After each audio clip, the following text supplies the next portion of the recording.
What's up, Digidestins? This is Kyle D, better known as Ridemyavatar, and today we're going to be talking about none other than Beelza Rush, or aka Eisman Rush with control options. So we're going to talk about this amazing deck that can do really crazy nutty things. It's a very powerful and strong deck, so let's dive right into this video and go over it. So let's go over the deck list real quick. The strengths of this deck: it's a very fast style deck, it's a very hyper aggro kind of play.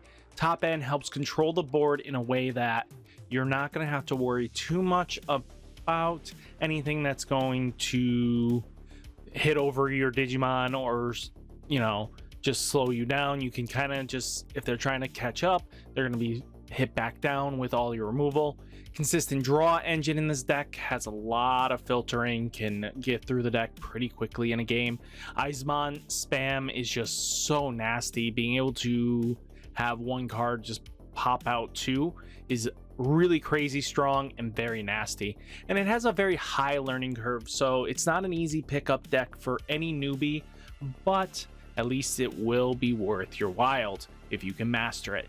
Weakness of the deck is this deck has shut off of its options. Like, if your options are very minimal at best, you're not going to see much advantage out of it. So being able to have your options active and live when you need them is important, but if your options are just being one-for-one trades, sometimes might not always be the best situation.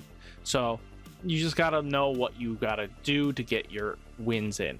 It can deck out very easily as one of its other cons, and then not seeing your pieces when you need them is really huge.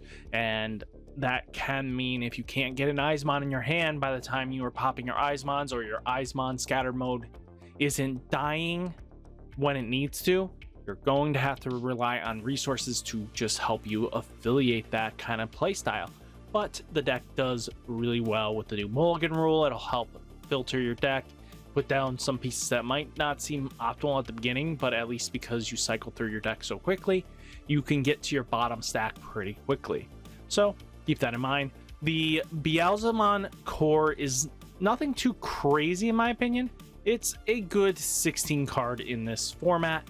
It really does help out in the long game. You can find anywhere from, 16 cards or more. So you're just going to be playing that kind of stuff. And you will have leaving a very high flexibility of what the deck can also do. And Sideboard really does open up this deck's ability to do what you need. So let's go over the draw engine. Starts with Ridemyavatar being able to on deletion draw one, then trash one card from our hand.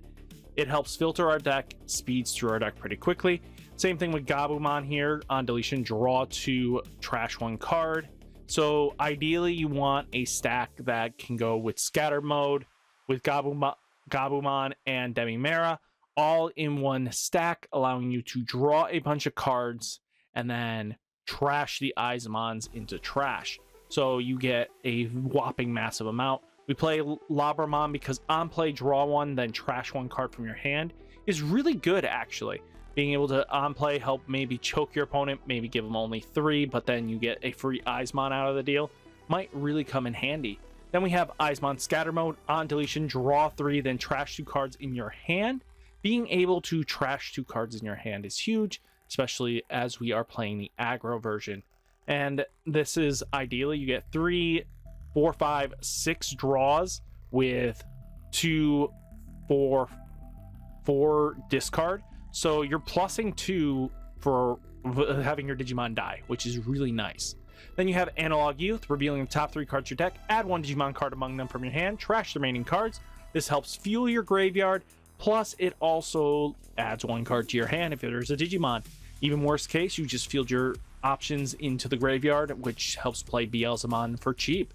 But also all turns when one of your level 5 or higher Digimon with Digi-Evolutions is deleted, you may suspend this tamer. If you do, gain 1 memory, then hatch 1 Digi-Egg to an empty space in breeding. So allowing you, there's very little time this will actually work. That's if we lose out on our, Zawart defeats, and that's kind of going to be the only way we're going to see that go off. So we're really only using it for the milling effect, and it's just really useful. Now let's talk about the removal package in this deck. So we have Beelstarmon. This is our ace top end boss Digimon. She has, when playing this card from your hand, reduce the play cost by 1 for each 3 Musketeer card and option from with a memory cost 7 in your trash. So there is a good high possibility we will trash a good chunk of our level 7 options and be able to recycle them constantly throughout the game. So being able to on play return one option card with a cost 7 from your trash to your hand, then use one card with a memory cost 7 from your hand without paying its memory cost. So if you need to remove something, clear a board, spam something out, just very easy to do so. And because Beelstarmon goes down as the game goes on and the more 7 options are in the trash, the better off you are. We play Sideboard Defeat in this deck because, one, he's a great security surprise Digimon so that they're not really ready for him. He's going to come out and make your opponent's day a living nightmare. But when Digivolving, delete one of your opponent's tamers. This will help get rid of their memory tamers or any annoying tamers that they might have, get them off the board as soon as possible. And then on deletion, delete one of your opponent's Digimon. Just being able to delete one of your opponent's Digimon is kind of huge in my opinion, just because it's a trade. It might be a 2-for-1 trade. So if Sideboard Defeat swings into a 13, it'll trade itself and it'll pop another Digimon. So that now opens up possibility plays and stuff like that. We have Swarmer being delete all your opponent's play cost 7 or less. It's a free option if we have a 3 Musketeers in its type in play. You will only be using this with Beelstarmon, and that's really all you're going to be able to do it with. But we also have Trump Sword, delete one of your opponent's unsuspended Digimon. So if they swing into it, and then we can just pop another one of their Digimon that are swinging in, it could be a huge bonus for us. Or even just getting rid of their bigger Digimon that are just that they end their turn on, especially if they go into, let's say, their Suzanomon, being able to just remove it off the board because it is the set. This kills the unsuspended and he's most likely didn't swing. They just popped one of your guys. That's huge. Fly Bullet is great to pop your level 6 or lower opponent's Digimon. Just really good all in general. Then Death Claw's in here for deleting one of your Digimon to delete one of your opponent's level 4 or lower, just to help get rid of those memory blockers or anything that just might set you back. This just being able to remove a level 4 Digimon also is really good.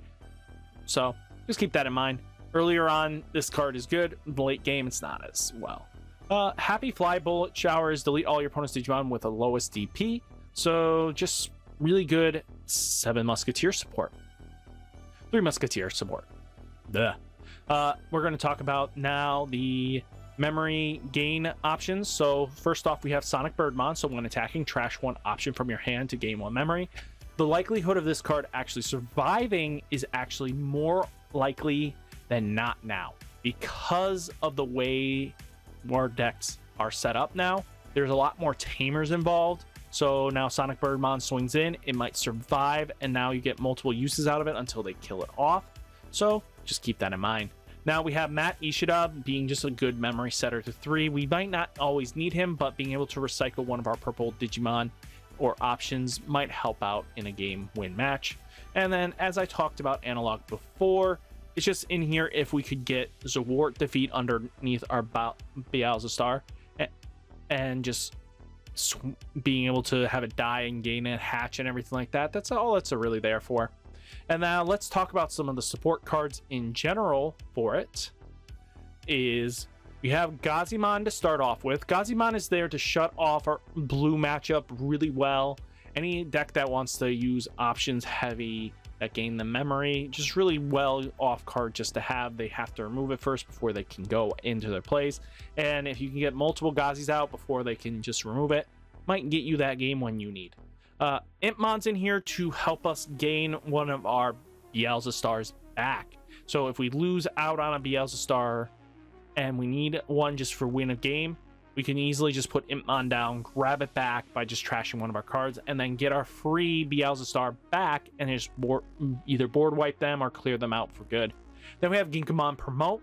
So on play, We don't really care. It's Rush and Digivolving for 1. This card is going to Digivolve on top of your Eismons or comes out with Nailbone for free. So he'll help rush and win you the game. So we play 3 of it just so that we can Digivolve on top of our Eismons here.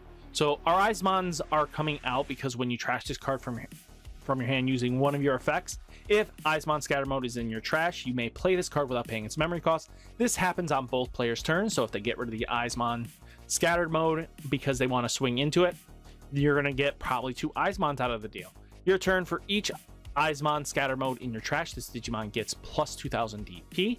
Just really good to get more consistent power. And if they are running cards that are just gaining up there in DP removal, you can at least know that your Eismon will survive because it'll be a 7000 DP and they can't use Atomic Blaster or anything like that to get rid of it. Then Call from Darkness, delete one of your Digimon, then return up to 2 purple Digimon cards from your trash to your hand. This helps just recycle the Eismons because what you could do is pop your Scatter Mode, use Call of Darkness, resolve, grab 2 Eismons. Now your Scatter Mode triggers discarding 2 Eismon you just added with Calls of Darkness after you draw, and boom, you're just ahead of the game now. Just keep that in mind. Now we have Nailbone. You may play 1 purple level 3 Digimon card and 1 purple level 4 Digimon card from your trash without paying its memory cost. Any on plays, those effects do not activate. So at least you can play your Gazimon or Ginkamon Promote. This helps just get spamming ability out, and you could win the game just easily by doing so. And then if you security, you may play 1 purple level 4 or lower Digimon from your trash without paying its memory cost. On plays do not active. We don't really care. That's just going to get us either Eismon out, Gazimon, Ginkamon Promote, anything that's just going to help us win the following turn. And then Matt Ishida, we talked about him, just being able to add a Digimon card and option back to your hand. Just really good all-around support. And let's talk about the sideboard. We play Neo Devimon because opponent's turn, when an opponent Digimon plays a Tamer, gain 3 memory for the sideboard. Really does help up in the Tamer matchup, slows them down. This really does shut down a lot of Tamer decks, especially if this thing doesn't want to, if you don't swing with it, they're not going to be able to remove it unless they go up high enough to remove it. And shutting down any Tamers they play could be really devastating. We play Avenged Kidmon, so this is for really the grindier games like Yellow Hybrid. We can at least recycle some of our stuff back if we play it early enough, and it just gives us another body that can just come in and just for a lot cheaper. Now we have Trump Sword, delete one of your opponent's suspended Tamer Digimon, unsuspended Digimon. Just being able to have more removal is good. We play Mimi here, so if we are playing any of the grindier games that use options, I'm looking at you, Yellow Purple Hybrid, we can at least punish them a little bit by them giving us a little extra memory, which could mean we play a little bit further, and that's really huge. And then we have Purple Kyrie. When a card is removed from your security stack, you may suspend this Tamer, gain 1 memory. The reason why we want to play this card is that, especially against like Blue Hybrid, we can force them, if they swing into our security, tap. If we get like 3 Kyries out, that's passing turn most of the time. We're just going to burn through their resources really quickly, and that could help us gain some momentum there. I mean, this isn't like the most perfect optimal sideboard, but hopefully this gives you a good understanding of what you're trying to look for when building a sideboard. So guys, let me know down in the comments what you think of my deck lists, and I'll catch you in the next video. Peace!